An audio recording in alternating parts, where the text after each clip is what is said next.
Greetings, ladies and gentlemen. Thank you for being here with us today. I'm honored, truly honored, to have Juan Escobedo here with us today.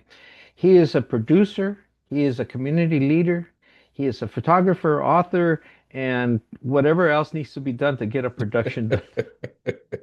And that's usually the truth. Sometimes some people say I have to even be the janitor if necessary. So, Juan, I Yeah. welcome you to the show. Thank you for being here with us today. Thank you for having me. Now, what we're going to shoot for today in today's show is to learn about how you came through the competition, through the challenges, through the obstacles of becoming a producer. And we're doing that for the purpose of setting the idea of being a role model for those others who want to follow in your footsteps. Additionally, we want to look at the idea of the impact that film festivals have, even though they may be small in the community. But what is the overall benefit of having them? And hopefully, this show can help for other film festivals to be established, began, expanded upon throughout the United States and everywhere else in the world, especially now that the technology allows people to have a camera in front of them. But Hmm. just because you have a camera doesn't mean you're necessarily going to be a quality show. That's what we're looking at to you for Hmm. that clarity and that direction as well. So let me first of all, let me cue in the individuals, our viewers who are not familiar with you, who should be, and let me read your background. Juan Escobedo is an American actor, director, filmmaker, and photographer born and raised in San Diego, California, whose work often bridges his Mexican heritage and his life in Southern California. He has earned acclaim for films like Marisol, a short drama addressing domestic violence and child abuse. The film won a Best Dramatic Short award at the Hollywood Reel Independent Film Festival, and the script is archived in the Library of Academy of Motion Picture Arts and Sciences for research. Congratulations. That is a major, major artful. You have many wonderful backgrounds. Now, like I said, I mentioned some of them as a photographer. Um, your pictures are seen in different places, and people don't even know that they're your images as well. So we're going to be showing them. He is also the founder of East Los Angeles Society of Film Arts, Telesofa, and East LA Film Festival, ILAF, organizations dedicating to mentoring youth and emerging artists, especially from underrepresented communities, and giving them access to film, photography, and very important, storytelling opportunities. There's much more here to your background, Juan, but I want to get to you directly and ask you the ultimate question. How in the heck did you get started in this world of being a producer, filmmaker, etc.? Yeah. Since I was a little kid, I always had this thing for wanting to be an artist, whether it was singing, painting, drawing. I would draw sometimes. I really wanted to be a singer, but I don't have it. I just don't have it. And I tried in college. I had a teacher that would try to help me out, and you have certain talents you're born with, and other talents you just wish you had them, and you admire people that have them. Um, I was at a funeral yesterday, a little sidetrack, and Marisol from Boyle Heights, the singer, which is also the name of the short film that's in the Academy Library. She sang after the La Misa. And oh my God, her voice just was amazing. And I was like, oh, that's what it's about, the gifts that you are given to put them out there. And it was just beautiful, beautiful, a beautiful service. So one of the ways that I got started was I had that thing for the arts. When I got to high school, I picked up photography. That was an outlet for the arts for me. My father was always very supportive in everything we did.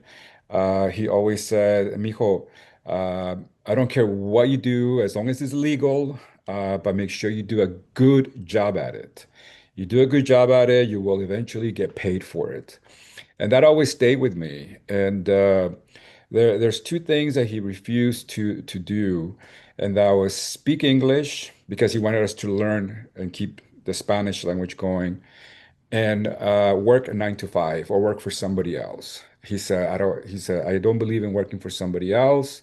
I like to do my own thing. I'm happier that way. So he instilled those things. He said, do what you love and learn it, do the best you can at it, and eventually you'll be paid for it. Now, Um, you mentioned you started in high school. What mhm. specifically event created that opening of sense of opportunity in this world?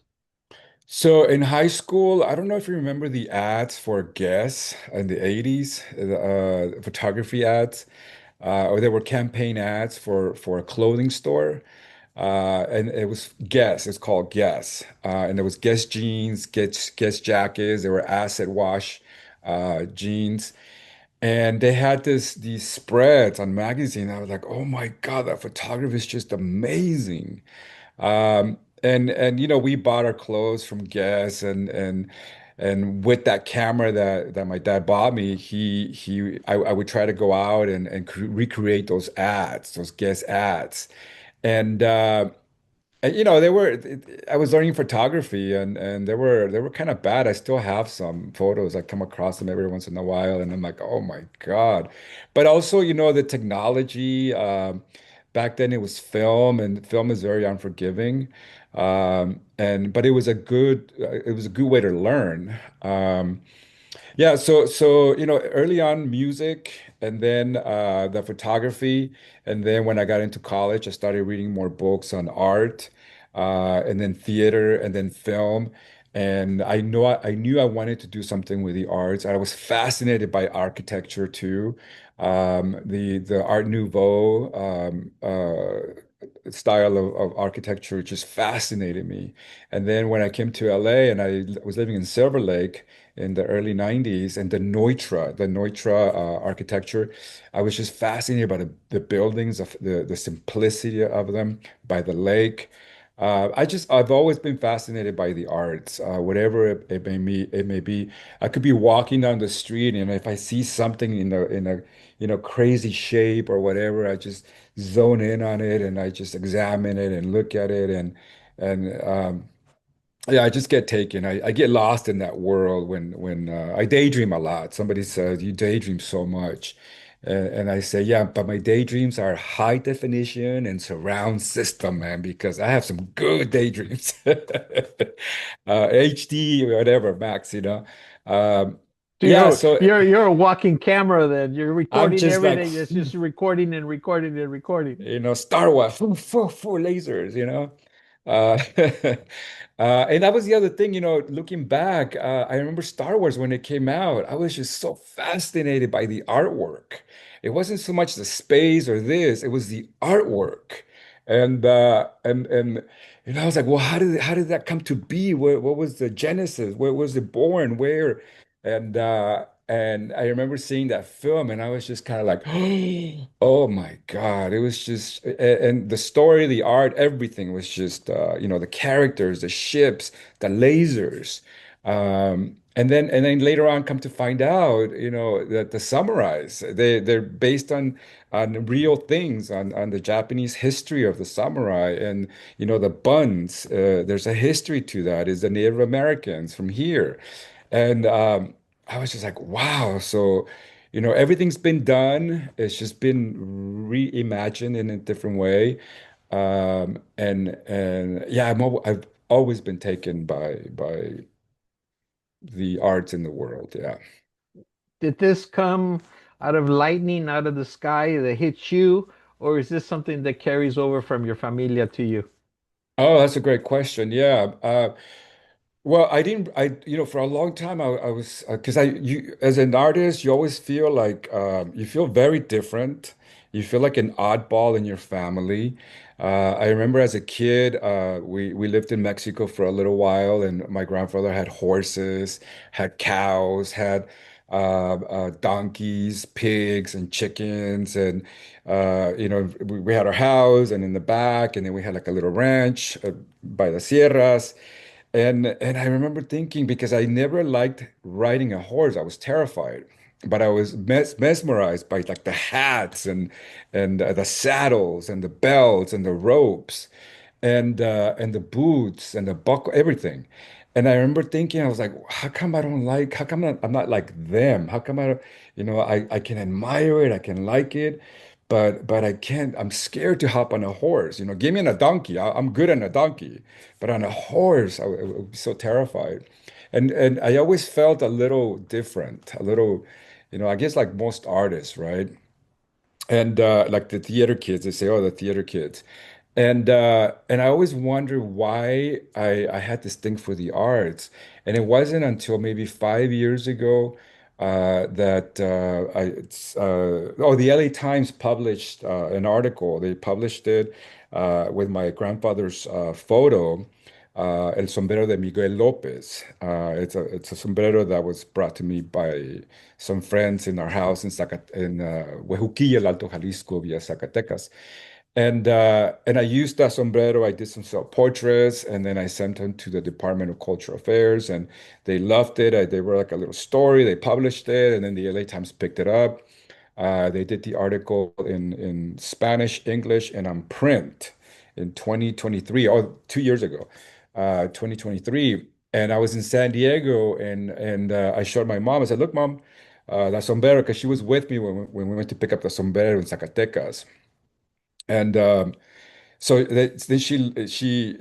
my aunt was taking care of her because she had a knee surgery, and my aunt goes, she goes, yeah, your mom always had a camera with her, always carried a camera. And then I looked around the house. I'm like, yeah, she always had a camera because we have photos. I mean, we still have photos everywhere in her house, everywhere in my house. I have boxes and boxes and boxes of photos. She documented every detail of our lives. And then she turns to me and she goes, "Where do you think you got your thing for the arts, for photography?" Y me cayó el 20. I was like, yeah. I was like, from you. It's like, ay, mijo, qué tonto eres. I was like, okay, mom.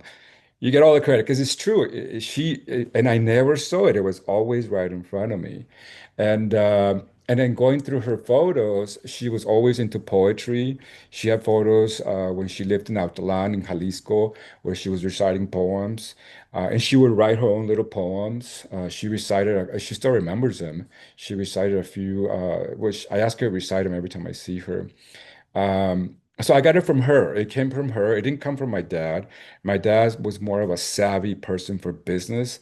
So was my mom, but my dad was not he couldn't save a penny, just like me. I can't save a penny. But my mom is a good person to save money, to stash her money away.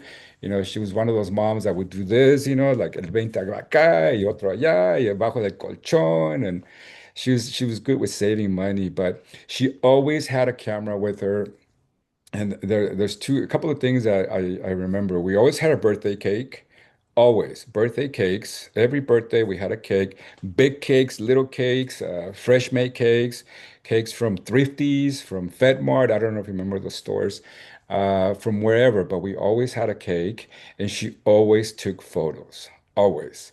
So it came from her, and that just kind of stayed with me in high school, and then in college. And yeah, that's how I got started, So hasta que me cayó el 20. did people make fun of you, bully you, make reference to you because you had this unique thespian side to you, or did people sort of embrace it and encourage you to go on? No, my dad was the only one. My mom, she encouraged it, but she was like, "Ay, what are you gonna do with the arts?" But they both encouraged me. Eventually, my mom said, every parent wants their doctor, their lawyer, their teacher, whatever. And that path is not for everybody. And I kind of fooled myself early on thinking that that might be a path for me. And I started to do business classes, and my major was business. And once I failed from accounting and economics, I just flunked those classes, and I was like, God, this is not for me. And I got into theater, but my parents have always been supportive. And yes, I was bullied because, I would just do things differently. I would put a spin on things, and people would be like, I wasn't staying within the box. There's a little box, and I was always going outside the box. And yeah, I was bullied quite a bit, but somehow as a kid, or I had this defense mechanism where I was just kind of like, oh, put it out of sight, out of mind. And I just moved forward. I was very a sociable person. So in high school, somebody said that I was always hanging out with different groups, but I don't remember. But I was like, okay. But eventually, you kind of get the hang of becoming your person, and how to deal with people. Because it is an art to deal with people, to deal with kids, with adults, So yeah. But yeah, I was bullied quite a bit. Where did you get this training, if you will, or education to be in front of the camera, to acting and be able to have that so that you can get behind the camera and be able to tell people what, where they should be? Yeah. Yeah, that's another great question. So after I flunked out of business classes at Cal State LA, one thing that my mom always said, I don't care what you major in. Eventually, she's just kind of like, mi hijo, the artist. She said, I don't care what you major in, just get me a diploma, a degree, a certificate, something that I can put in my wall that you graduated from college. And my sister at the time, she was going to Berkeley. Okay, so I was like, ugh, competition, right? And then my other sister was going somewhere else, and it was just, and I was the only, odd one there, the artist. So I after that I went into theater, and I always had esa espinita, that little thing that I wanted to get into theater, but I was like, how do I do this? How do I do acting? I wanted to do acting, but I wasn't sure how to like, and I wasn't sure if I was going to be able to do it. I kind of knew I could, but I was like, the fear. So I said, let's do it. Let's go in. Let's switch majors. Let's start with acting. I took some theater classes, theater 101, 2 and 3. And one of the things that you have to do in theater is participate in the productions. So I was giving a role, and I had two lines, yes sir, no sir. Okay, I played like a soldier, and I came on stage just for like 5 minutes, I think, or less. And my cue was whatever it was, and then my line was yes sir, no sir. When I did that line, and when I went on stage, my knees, everything was just like shaking. I was like a scarecrow, with the wind, just like and I did my lines, and it was the most terrifying thing I had ever done in my life. You get on stage, and you have hundreds of people watching you sometimes, and I was afraid, and I thought to myself, "Oh my God, what did I get into? What I switched my major. I can't do business. I'm terrified of the stage." Nervous breakdown afterwards. But somehow I picked myself up. I had a teacher that said, life is not easy. You're gonna get the door slammed in your face a lot. You're gonna get criticized. You're gonna get a beat down every time you go out for an audition. You're gonna get a beat down in life. Life is not fair. Life, if it was fair and easy, what's the point? So those words kind of stuck with me. And I said, okay, I said, this is something that artists, actors go through. I got to suck it up and try to do the best I can in acting. And somehow, little by little, I remember there was a play. I forget who the author is, but it's a famous play during the Nazi concentration camps, and it's called Bent. And I played a prisoner that was in love with another prisoner. And somehow, I memorized my lines, I did what I needed to do, and I tapped into something. And I was able to perform the scene with my teacher and all my friends, all the theater geeks. And people were like, wow. People were like, what the heck happened to you from those two lines, shaking your knees to like, this performance. And and that's when I realized that it's so important to train, train, train, to practice the craft, to always keep learning, and somehow with all that, it'll make sense, and it will show in your performance when you are prepared. So one of the things that I realized is that while I was on stage, I was so into this character that I forgot about everything. And I thought, okay, well, that's what happens when you prepare, and you care for what you're doing for the craft. Somehow you're in that moment, everything is just oblivious, and everything will come out as you rehearsed it, as you practiced it, as you wanted it to come out. And I realized that for me, it's practice, practice, practice, practice, and more practice than the ordinary person. Because my learning abilities, like I said, I daydream. I start daydreaming. And for me, it takes more of an effort to really get into it. So I find my way of learning. I find my way of figuring it out. And one of the things is practice, practice, practice. And then yes, things are going to go wrong in production. They always go wrong. You can't expect things to be perfect. So the other thing that I learned early on was how to improvise, how to roll with the punches. Something's going to happen. You got to figure out how to dodge it or how to fix it. And one of the things that I learned is that you forget a line, you don't just stand there frozen or knees shaking. You got to figure it out and not let the audience know that you forgot your line. So early on, I learned how to improvise.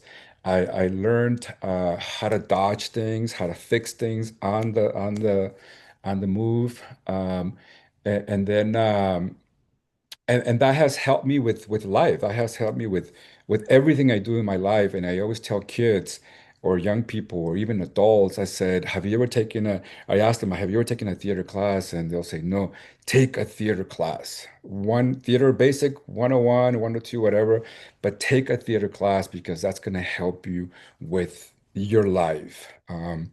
Yeah. So anyway, so that's how I forgot what the question was, but Well, let me share with you what I'm learning. I was taking notes from what you were sharing. First of all, learning public speaking. I yeah. understand that's one of the biggest fears in people worldwide. So public speaking is something, if you're not going to go into the theater and all that, how can you do it if you're not in that field? So you have to evolve. You have to get out there. The other two things that come to my mind that you shared for me is that you got to develop a thick skin. Yeah. You're going to take bumps. People are not going to all embrace everything you do. You're going to have to work. And the other factor is think fast, think on your feet. Yeah. Improvisation, as you called it, and I really totally agree with that. That you don't freeze when you make a mistake. You've got to go back and improvise. But Hmm. but I love what you said. Is that this is a life skill, not necessarily Hmm. just on the theater. It transfers out to your It life, and you transfers, have to yeah. do that. So I really thank you and applaud for that.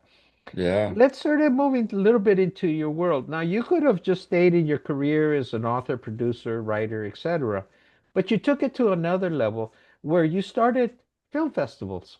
Hmm.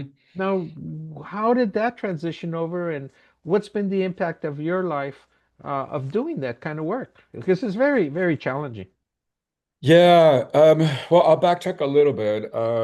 After college, I got into the nonprofit world. I wasn't sure I wasn't sure how I was going to learn a living. I was like, okay, I got my degree in theater arts. What now? And I had my network of theaters that I could perform and, get out there and audition. And I did that for a little while. And I did the Japanese American theater with a famous Mexican actress, and there was other productions here and there, Nosotros Theater, other theaters in LA. And and then my one of the things that happened was Sister Act. A friend of mine, one of my roommates, knew the his mom knew the director of Sister Act, and we got paid so well for doing nothing, just for being on set, dancing in the background. And I thought, okay, well, maybe I can make some money here. But it kind of let me down because that's the nature of the business. It's gonna smack you around, and then you got to figure it out. So then I thought, okay, I need to earn a steady income to pay for the rent, to pay for. I didn't have a cell phone back then, but to pay for bills. And I saw an ad in the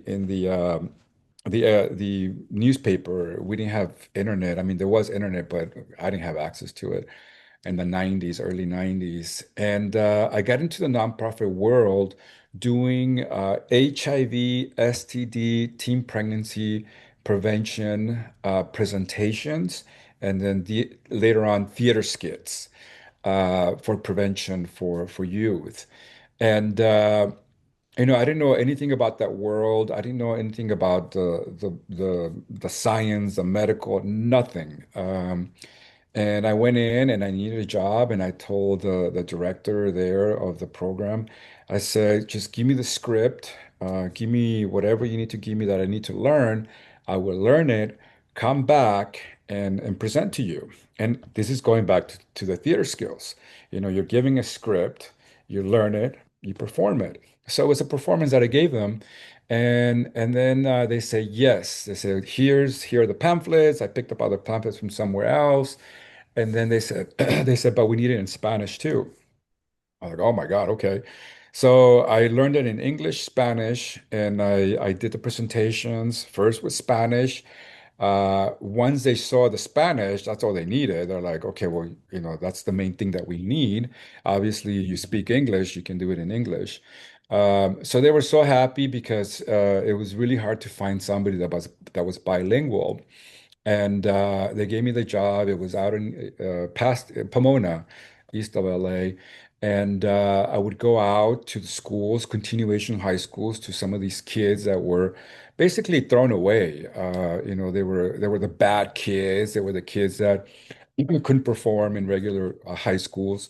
And they were treated as the bad kids and put into another school. And you had teen pregnant moms that were the bad girls. But those kids, I could really relate to them because I was one of those kids. I was one of those daydreamers. A lot of these kids have learning disabilities, and teachers don't catch it, and teachers or the school system don't really work with them, and they just kind of put them to the side because it's so much easier. But I saw myself in these kids. And we started doing theater skits, performing, and from there, these kids, they would say, "Hey, mister, I want to do what you're doing." And I was like, "Well, what is it that you want to do?" And they're like, "I want to act, I want to learn, I want to act, I want to perform." And and I was telling somebody last night that 98% of the population, they want to be in film.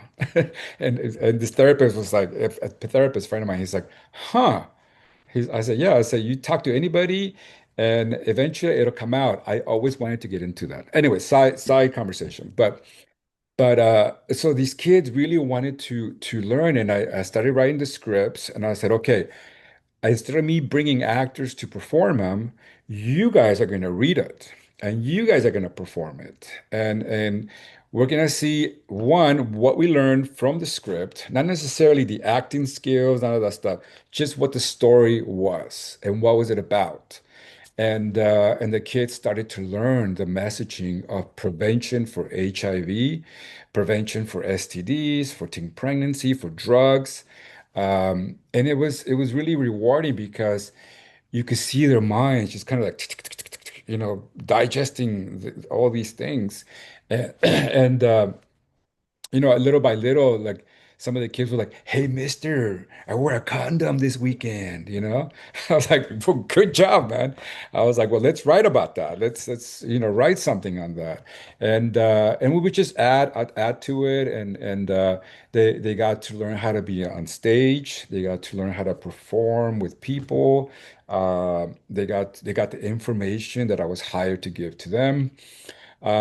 And then from there, somebody kind of heard in East LA at Bienvenidos Children's Services, kind of heard what I was doing, and they invited me for an interview.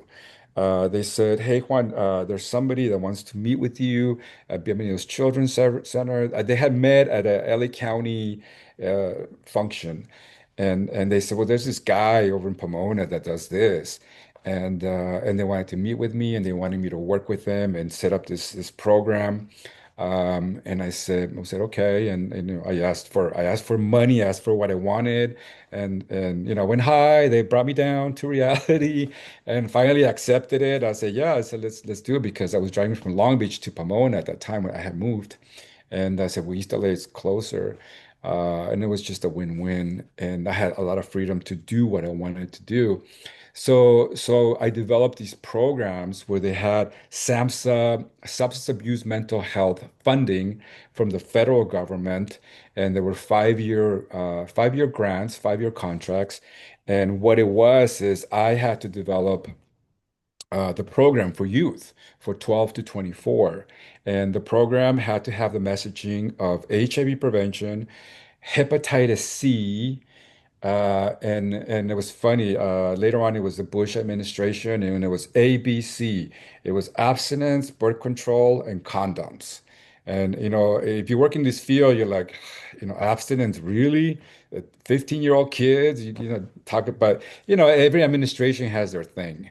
And and so we rolled it out. We hired a therapist. We got a curriculum that was evidence-based. The higher ups, the people that were putting this thing together, they would say, Juan, okay, what curriculum? Who's going to be your team? How are you going to present this messaging? And I said, look, we need to do the arts. We need to have an art component to this program because the kids will learn through the arts. And they would say, well, what about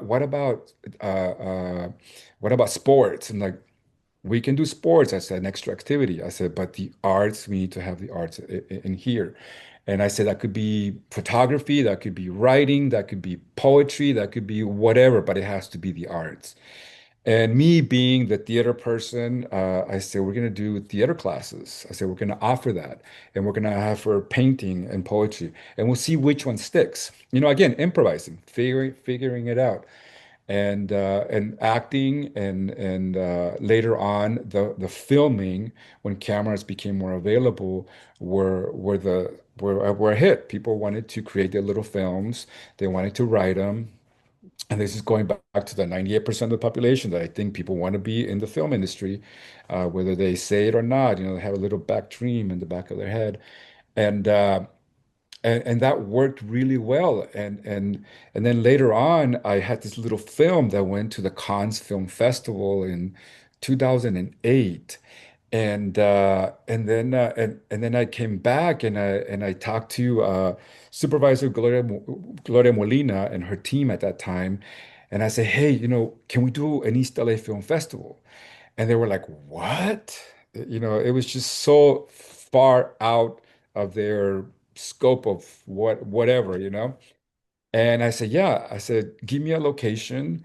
I will find a way to project it on a screen.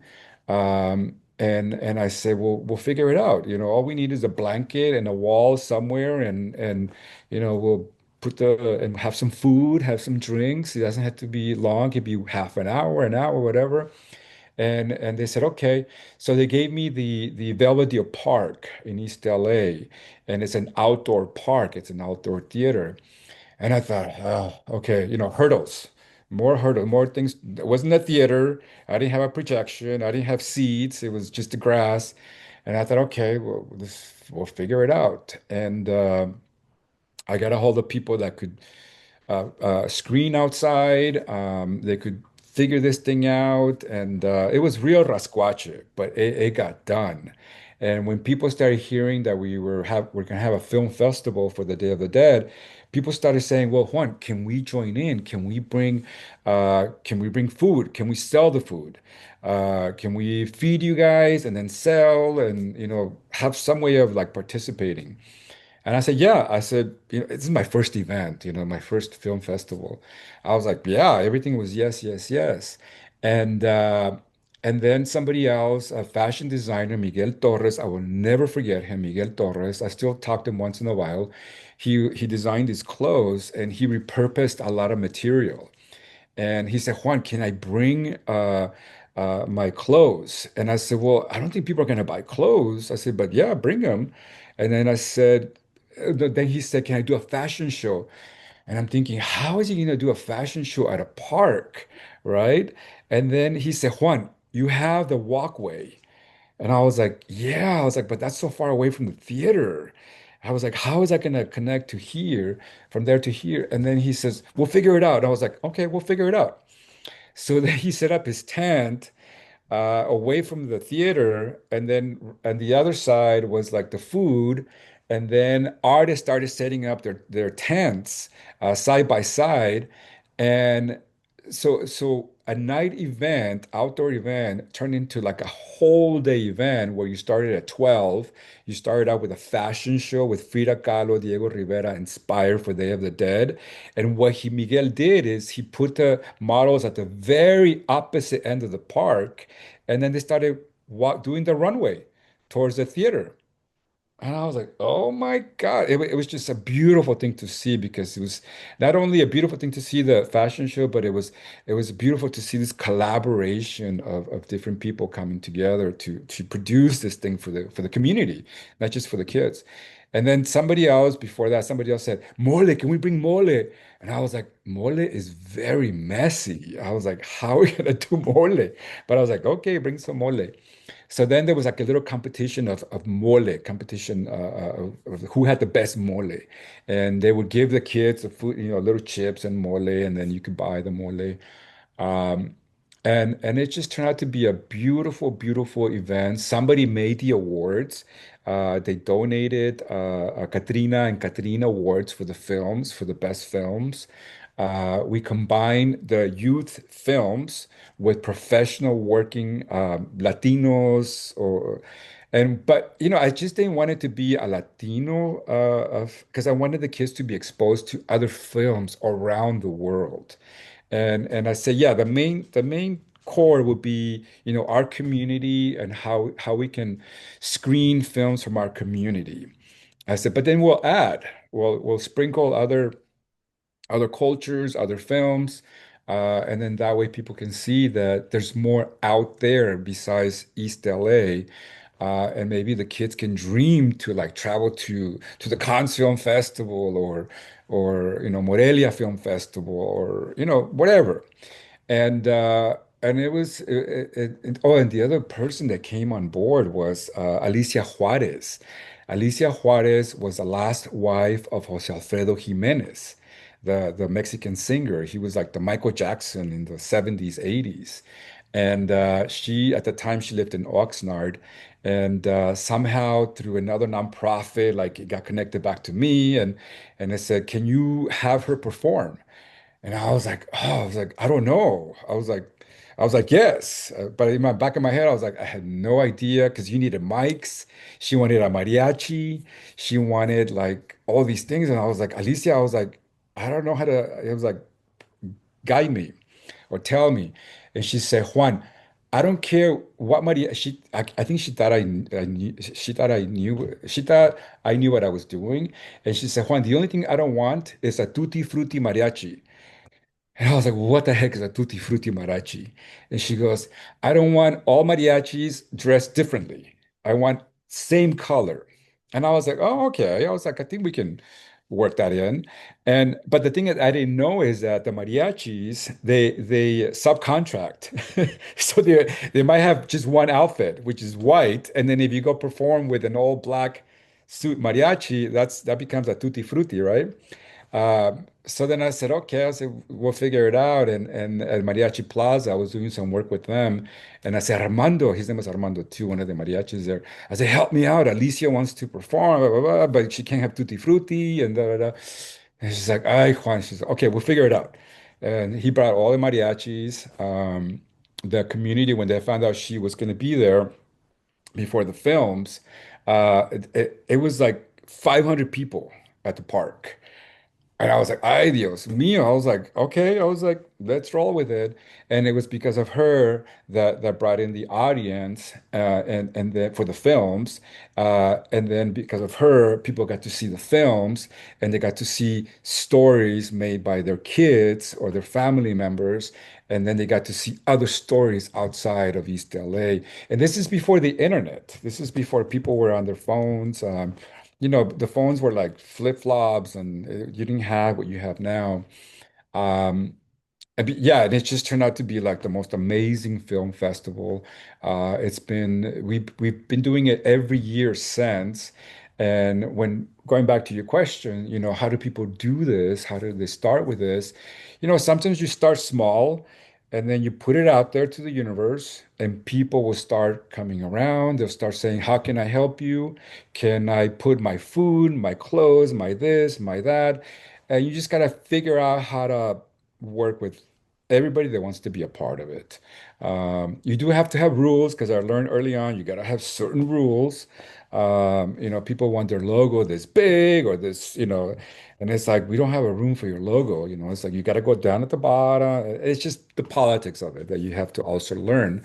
But it's the art of working with people. And yeah, so every year has been different. One year I wanted to do different locations throughout East LA. I think it was the third year, and I learned. We had this old cemetery, old mortuary, converted into a hall, and I thought, oh my God, this is so perfect for the other muertos. People can dress up and blah blah blah. And then we got in there and we realized that the windows, it was during the day, the windows were super bright and you couldn't see anything on the screen. And the windows were so high up. And I was like, how are we going to get up there and block the window? There was just no way. So you learned. And then Mariachi Plaza, we had gotten permission to do it at Mariachi Plaza at night. And I thought, what could go wrong? It's at night, it's dark. We had a blow up screen. It was beautiful by the metro. People can get off the metro, go watch the film. And then the lamps, the lights, they have a bunch of lights. And I was like, okay, can you turn off the lights? And they looked at me, they're like, who are you talking to? That has to go through the city, through a permit, through this, through that. You want it done within what, in an hour? And I was like, yeah, can we turn off the lights? It's like, no, homie, no. Another learning lesson, you learned that there's so much that goes into production. People see just what they see in the 1 hour, 2 hours, but there's a whole planning that goes into it. And and yeah, we can do a film festival like in 2 days, no problem, because we have access to films. But to do an elaborate production where people come in and you have all these things going on, it takes planning. But you learn as you go. The most important thing is to have that passion, that want to do it. And you start with a couple of people. And one of the things that I've learned is to involve businesses, nonprofits, stakeholders in the community, whoever they may be. You put a call out to your network, and whoever wants to be part of a committee or however you want to structure it. I hate meetings, to be honest with you, and I hate committees, and I hate this. For me, just give me the budget and I run with it. And but you have to work well with other people. And I work well with people, but sometimes I'm like running fast and it's like you got to catch up, man. If not, I'll see you at the other end. Um, but yeah, I mean, and that's one thing people often reach out throughout the years. Say, Juan, you're having the festival. Yes. When? Blah blah blah. Can we be a part of it? Yes. What do you want to do? And we add different elements every year because people have different things that they can contribute to it. And the most important thing to remember is to Always say yes. Don't focus on the word no. And what I mean by that, don't say yes to everything, but what I mean by that is always keep an open mind. Don't shut things down right away. Figure it out how you're gonna incorporate their crazy ideas, into the festival. And that's one thing you learn in acting.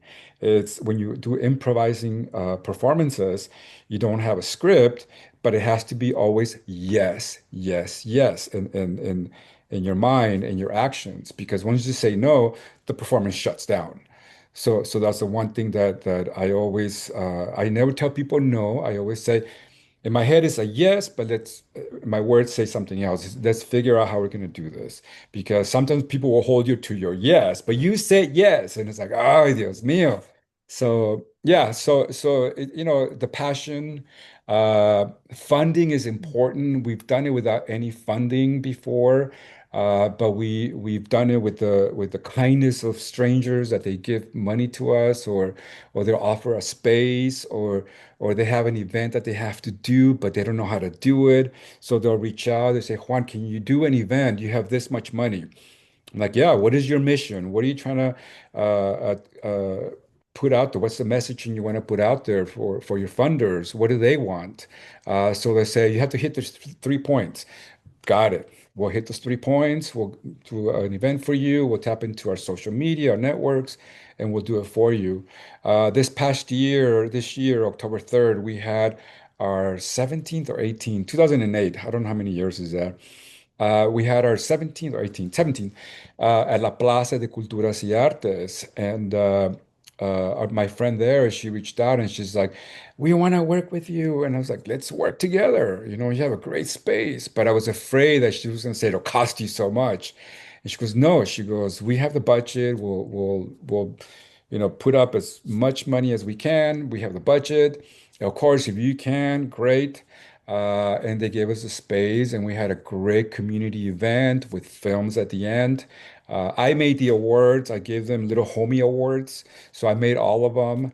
And again, tapping into your resources, and they invited us back for next year, October 3rd. So we're going to do it again, October 3rd, at La Plaza de Culturas y Artes.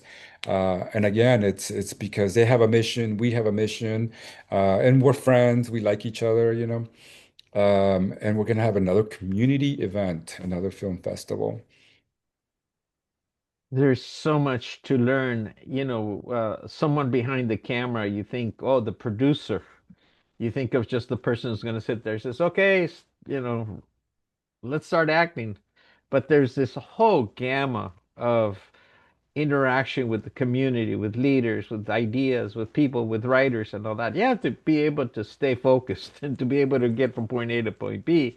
And ultimately, the idea that I'm going to really put it in my mind. You have to work around people that say, "We'll figure it out," because it's a creative world. But Yeah, if you're looking for the instructions on how to follow, you know, it's not going to happen. I mean, there are rules. I get that from you that you have to have rules in your head and, yeah, apply them so that, but it's a creative world, meaning that a lot of it is improvisation. And so I'm yeah. learning that from you. We're getting close to the end of the show, but I do have one final question. What have you seen to be the impact of the kids that participate in the film festivals? Um, there's been many success stories and many failures too, obviously. But one of the things that I talked about is that people come out of their shell a little more. The kids, they learn a new skill, and they learn that they can do it too. A lot of the continuations high schools that we go to, their mentality sometimes is, I can't, that's beyond my reach. I can't do that. And luckily, through the programs that we've had, we've been able to take kids out of East LA into LACMA, MoMA, museums.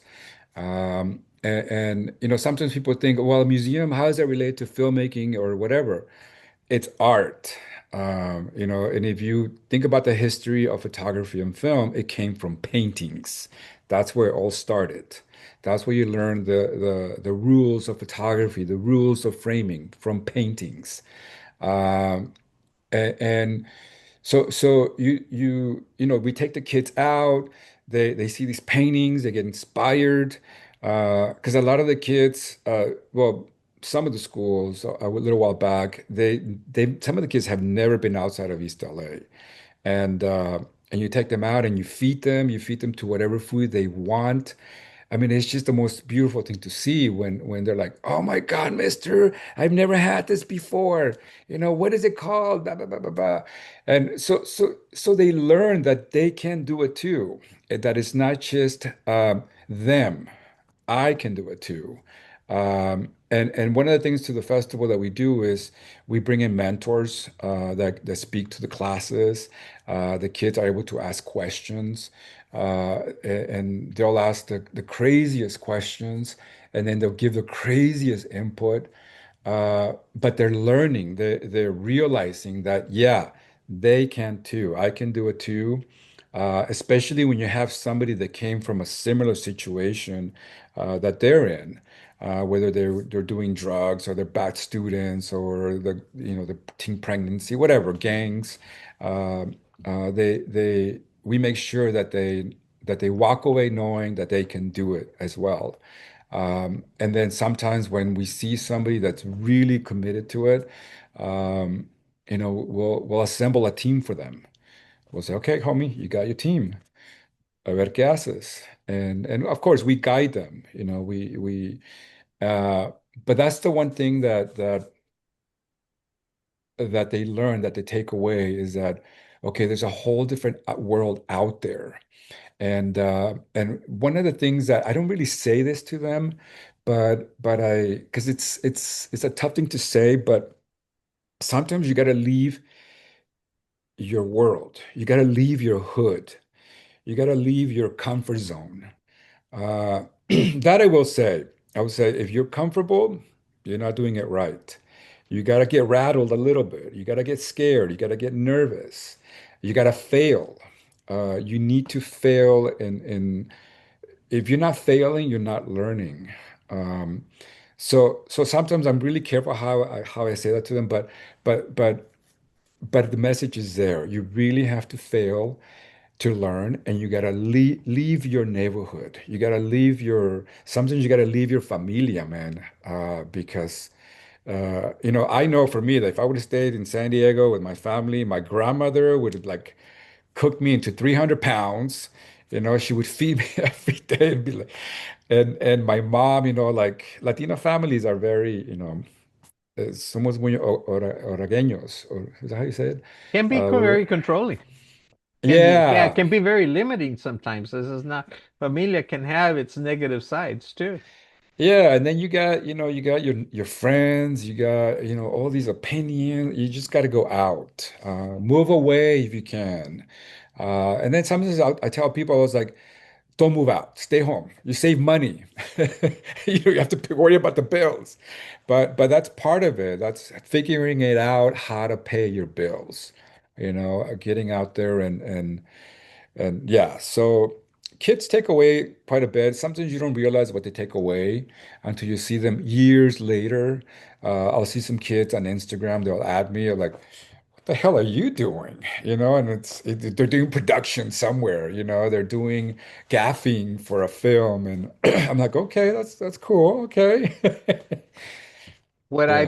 What I think I get from the entire show today's, and I can't thank you enough for being our guest, is that this is another way of giving hope to these kids, another way of getting them to see something else that is potential in their world, that gives them a hope to a new career, to a new adventure, to a new way of looking at the world. And we have so many new options now that if the kids stay in their own isolated world, they'll never see. Mhm. But what I see through your programs, directly, indirectly, and the people you associate and bring into them, they also reach out to help kids in their other communities, whether Yeah. they happen to be at. And that's what I learned from you today, that this is really a more of a show of hope through the arts, which has always been there. It just always have that strength, but now bringing it into the community. And I learned that from you as I'm listening to all your wonderful stories. So I want to thank you for being a guest on our show. Unfortunately, we ran out of time. Thank you. Thank I, you. I love seeing your trophies back there, your Next homies. year, the Homie Awards, the Diablo Award for horror film, and the Duendes for most creative. I don't know. We could only make a Oh, bunch of them. it sounds like you made that up right now on the spot. No, no, no. Well, thank No, you no, very no. much, Fallon. Thank you very much for being on the show. I'd like to have you back and recommend new ideas so that people can launch the whole concept. You don't have to worry about success on day one. You have to sort of give and go and give. That's creativity at its best, but it's a human contact. It's not Community. community at the end. Community. Worry about, yeah. Worry So, about your community, leave, and then maybe come back. I don't un aplauso, know. un aplauso. Continue Thank you your so much. success, Juan. Thank Thank you you. very much. Thank you for being my guest.